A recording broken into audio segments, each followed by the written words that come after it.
All right, back tonight on In Focus. Let's take this conversation further now on the hitchhikers who are suffering the wrath of taxi owners in Mpumalanga. I'm joined now by the province's Community Safety and Security, as well as Liaison MEC, Jackie Macie. Good to have you, MEC, and thank you very much for your time.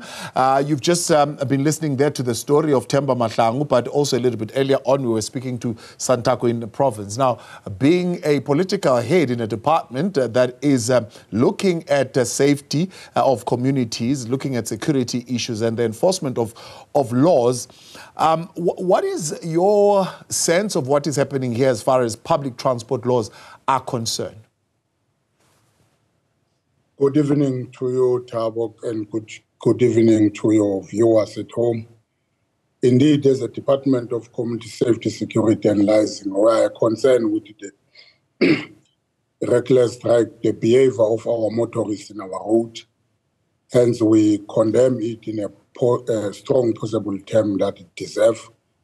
As the department, we are not going to fold our arms and look and watch what is happening. Why? Because at the end of the day, it causes the unnecessary crashes and the life of our innocent people on our road. Hence, we have taken a step as a department that on Friday, on the 1st of Friday, we are going to launch a 24-hour flexi shift so that our law enforcers, particularly the traffic our traffic officers, will be in operation for 24 hours from now until. Yeah, the enforcement of laws on our public roads, of course, seemingly is the matter that is being questioned here. Is it a criminal offence at this stage for private motorists to ferry passengers who they pick up on the road? What is the position of law enforcement as far as that is concerned? As of now, it is not a criminal offense for one to stand on the road and ask for a lift to any motorist. However, we are urging our communities that they must use the public transport that is designed for them, because in the process of doing so, we, as the Department of Community Safety, we've encountered serious number of challenges on that regard, because you will find out people will hike and they will get a lift from a stranger.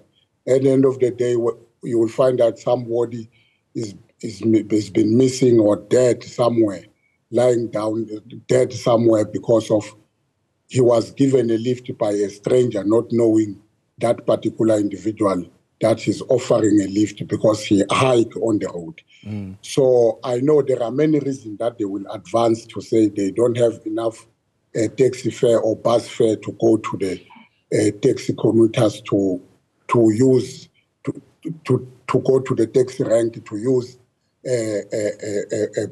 taxis or public transport for that matter. So it's a matter of concern from the department. However, we are saying taxi owners, they cannot take the law into them, on their hands, because one, when they patrol, they harass these people, whom they are giving people, hikers, the lift to take them where they are going.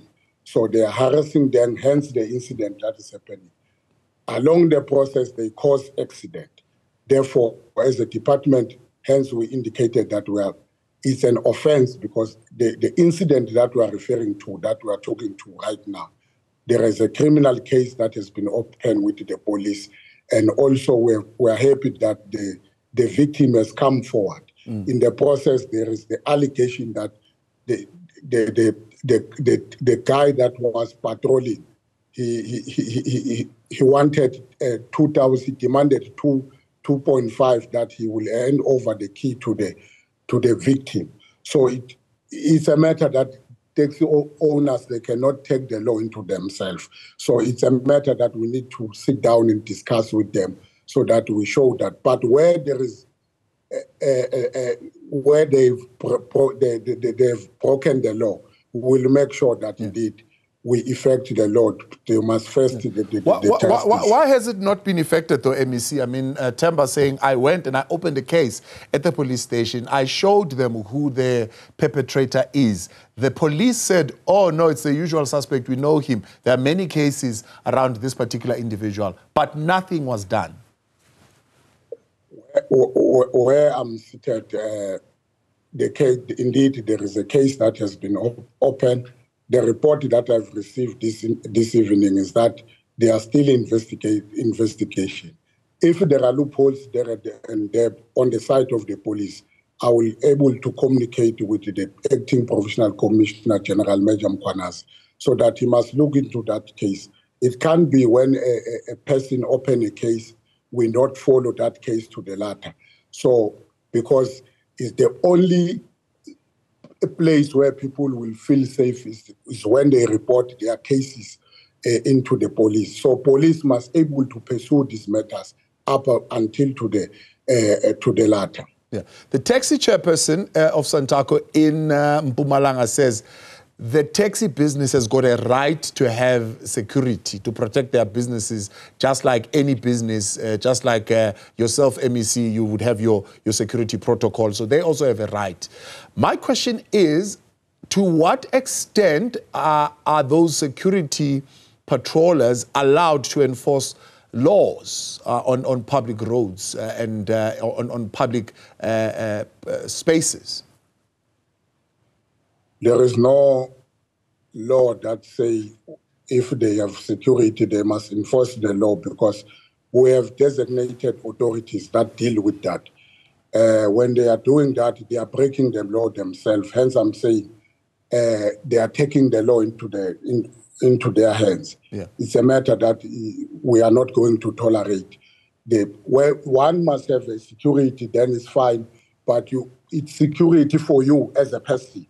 You are not allowed to go and enforce whatever you want to enforce on the road, because you are not assigned to do so. You are not a police officer of that for that matter. A peace officer is the one that has been trained and given the powers by the Constitution and the laws of this country to enforce the law.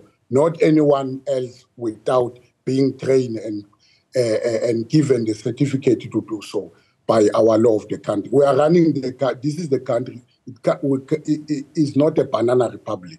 So laws of this country ought to be respected by all and sundry. The concern that's raised by Santaco, as well as at national level, is that there is a security risk here, where things can turn quite violently, where you will certainly find someone who might want to resist this kind of behavior, and they might also respond violently. And I'm sure it should be a concern for you too as MEC. So what sanctions are going to be meted out here? On the side of the taxi association, they must stop to take the law into their own hands. We are clear on that one. If they feel that someone has been infringe on their right, they have the right to go and report the matter to the police. They are not allowed to apprehend or to arrest anyone for that matter, because we are governed by the law of this country. They don't have their own law because they are taxi association or taxi operators. We can't operate as a country like that. There is a need, I suppose, here, MEC, as well, with your counterpart on transport, to sit around the table with the taxi association to highlight this fact that you're raising, because it seems they are quite intent on continuing to block what they say are people who are taking away business from them. I think we are continuously engaging with the Honorable MEC Tom for Public Works, Roads and Transport. Hence, I'm saying we are working jointly together, where we also share the responsibilities as department. However, we must indicate that indeed there is a need that we must sit down and talk to, educate one another in terms of how they must operate. on my side, I'm dealing with those one who have broken the law. So in terms of the route and who must given a lift or must not given a lift is the responsibility of the Department of Public Works, Roads and Transport. But as I've indicated, we will have a discussion with this. We are going to have a discussion with the taxi association, even the bus association. As of last week, we were at the bus terminal at Basco, Nelspruit. Both of us communicating with the owners of the Basco and other bus public transport, so that we're able to find one another, so that we're able to face into one direction in terms of how we operate together and harmoniously, so that there will be peace for everyone. MEC, we appreciate your time. Thanks so much for coming on. That's MEC Jackie Macie there. He is with the Department of Community Safety, Security and Liaison in the Mpumalanga province.